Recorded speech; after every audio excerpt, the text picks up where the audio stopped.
All right, peace and blessings, everybody. This is Brother Yusuf. I'm back with another video. In this particular video here, I want to talk about karma. Okay, karma is very important, and this is kind of a touchy subject in the metaphysical community because some people don't believe in karma, right? Some people don't believe in it, which I don't understand how. And then some people believe, they believe in karma. So. This is not going to be a video to try to prove to anybody that karma exists. Those who know, right? Those who know that karma exists know that it exists. And this is just going to be a video to give you guys who are living in the world every day like me, just some information on karma and what karma is, right? So, karma can be looked at from different perspectives. It can be looked at from different perspectives. And it's something that people really need to understand. This is actually like my fourth attempt to do this video. It's almost like something doesn't want me to do this video, so it's very, very interesting. But karma simply means, it's a Sanskrit word that means action. Okay, action, and we've all heard the term, for every action there's a reaction. For every action there's a reaction, and it's very true. Because karma is the consequence of your actions. It is the consequence of your negative actions. Okay? That's what karma is. The creator has set up laws in the universe, right? And when you break those laws, when you go against those laws, then there's consequences for it. Right? The creator is not going to stop you from doing what you want to do. You have free will. So but there's consequences for what you do, right? And this is something that's very important to understand. So it's not so much the thought that creates karma; it is the action of what you do that creates karma. It doesn't matter how small it is, right? And there's karma that manifests itself in different ways. Karma manifests itself through money, right? Some people got financial problems. Karma manifests itself through health. Karma manifests itself through relationships. Through families, right?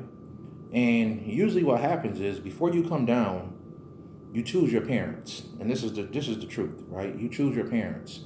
And everything that you choose has to line up with a specific bloodline of people that's already going through what you're going through to some degree.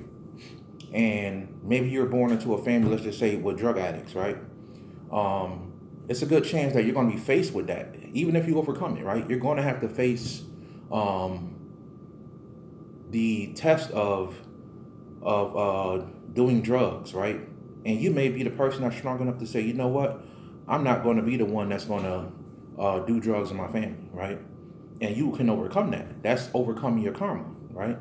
The action that you chose was to stay away from that negative thing that the whole family seems to be dealing with, right? So we're just using that as an example, right? Or it could be financial, right?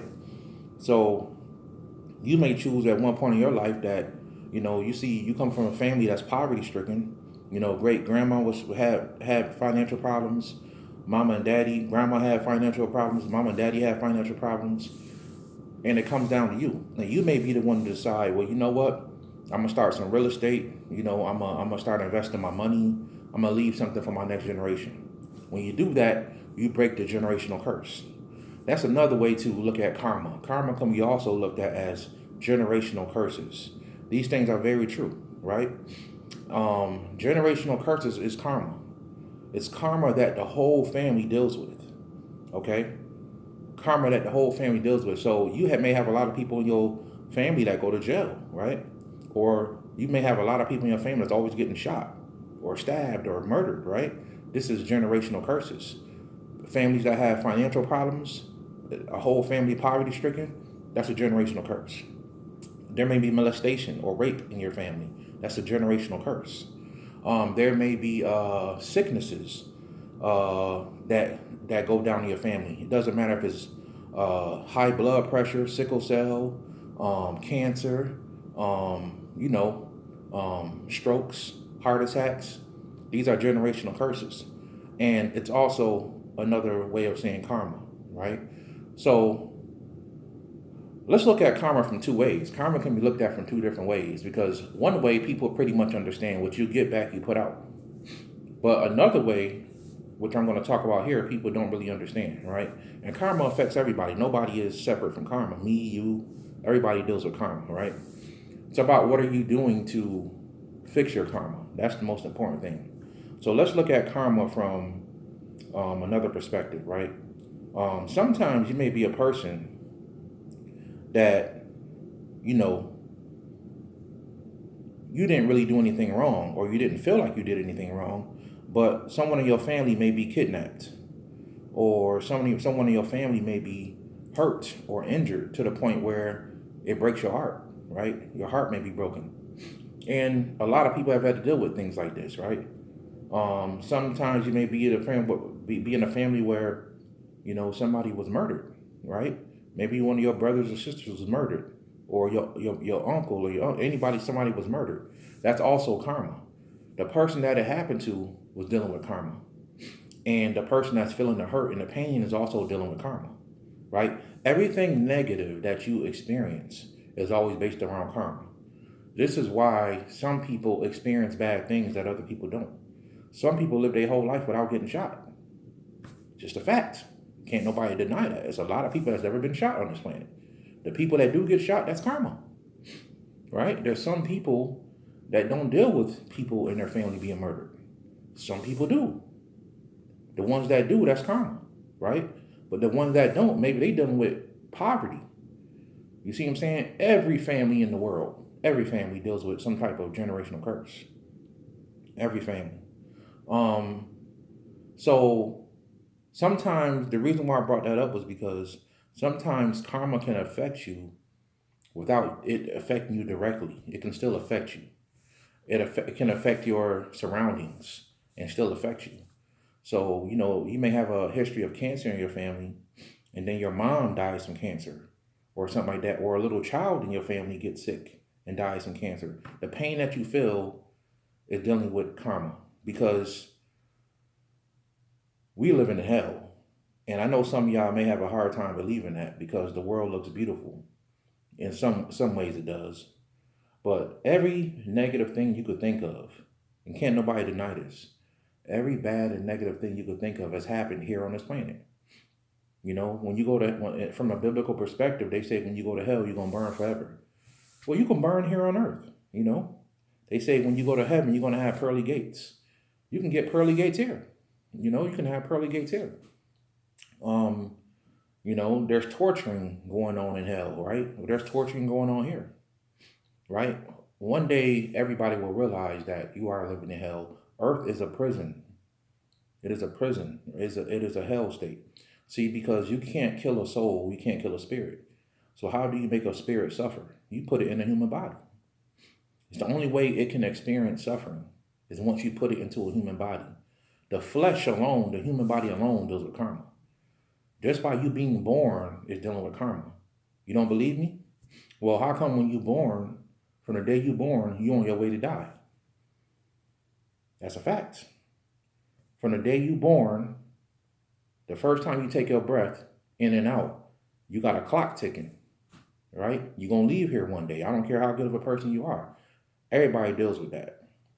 Everybody deals with that. Now, there's a planet that is associated with karma called Saturn, right? And for those who know astrology, know that Saturn not too long ago went back home to Capricorn.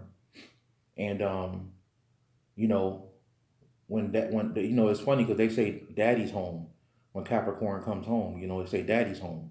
You know, Saturn is Father Time. You know, he's also the dad of astrology. Some people also call Saturn Satan because they say that Saturn is the best teacher, right? Which in a lot of ways is true because Saturn will kick your ass. That's just the truth. Saturn will kick your ass. And he does it to teach you a lesson. He does it to make you learn and to teach you a lesson. So Saturn is also the planet of karma, right? That deals with karma. That's why in numerology, the number 8 is associated with karma, and number 8 associated with justice, balancing back out the scales, infinity, continuously balancing out the scales. And it's also associated with Saturn, So Saturn is the great judge. It is the one that makes sure you get your karma for the things you've done. When Saturn comes back home in astrology, the house better be clean. Everything better be done. The house better be right. He expects when he comes back for things to be done. And if things are not done, then he's going to put you through another cycle of pain and suffering sometimes. But that pain and suffering you go through is to teach you a lesson. Either you're going to learn your lesson or you're going to die trying, right? And if you don't get it in this life, cool. You just come back in the next life, the next cycle, and pay that karma back again.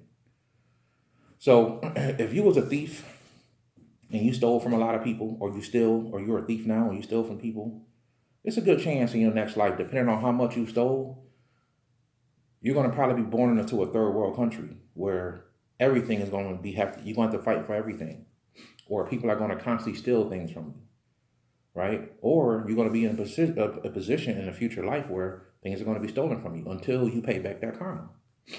Now let's talk about some ways real quick how you pay karma back. Well, I'm going to just give this example, right? If you was a person, and some people ain't going to be able to believe this, but this is how it goes, right? And this is why some things we don't understand, and I'm going to use a child for instance in this video, So let's take for instance that a child, right? A child is hit by a drunk driver. Let's say that you're driving, you're drinking alcohol, and you're drunk, and you kill a child because you made a bad decision, right? Your actions created a negative situation. From you continuously having a negative action, drinking and driving, you created enough negative energy to cause chaos or to cause destruction. So you driving drunk one day and you hit somebody, right? You hit a child or you hit a car, and the impact kills the child. Well, in the next life, you're going to have to come back. And as a child, you're going to have to have your life taken away from a short life. It could be it's going to be by way of accident, but it could be a drunk driver. It could be, you got shot by accident, whatever. But you're going to have to pay that karma back in that specific way.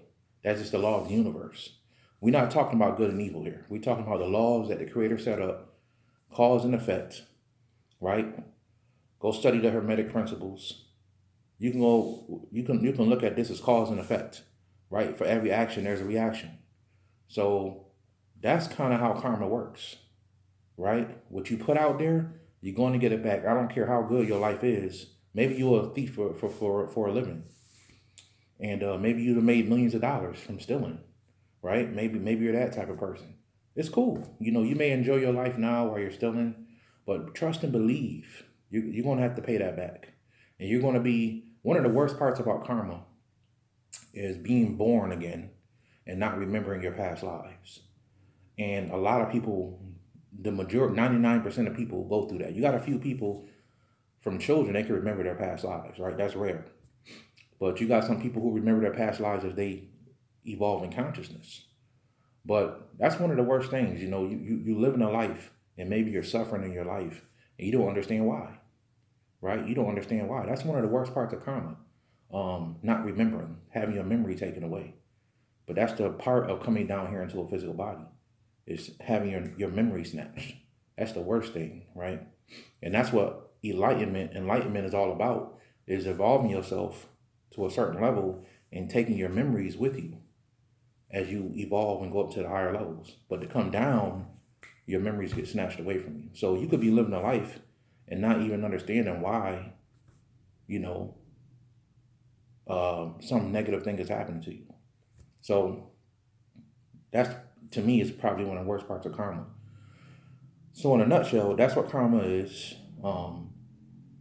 That's what we deal with karma. And I just want to get on this video here today and explain to you guys what karma is. It's something that needs to be looked at and something that is very important. And,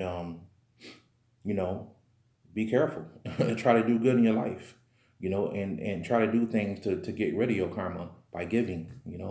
Giving is one of the best ways to get rid of your karma, So I hope you guys enjoyed the video. I just wanted to get in here and do that video today about karma And I hope you guys were able to come to an understanding about what karma is.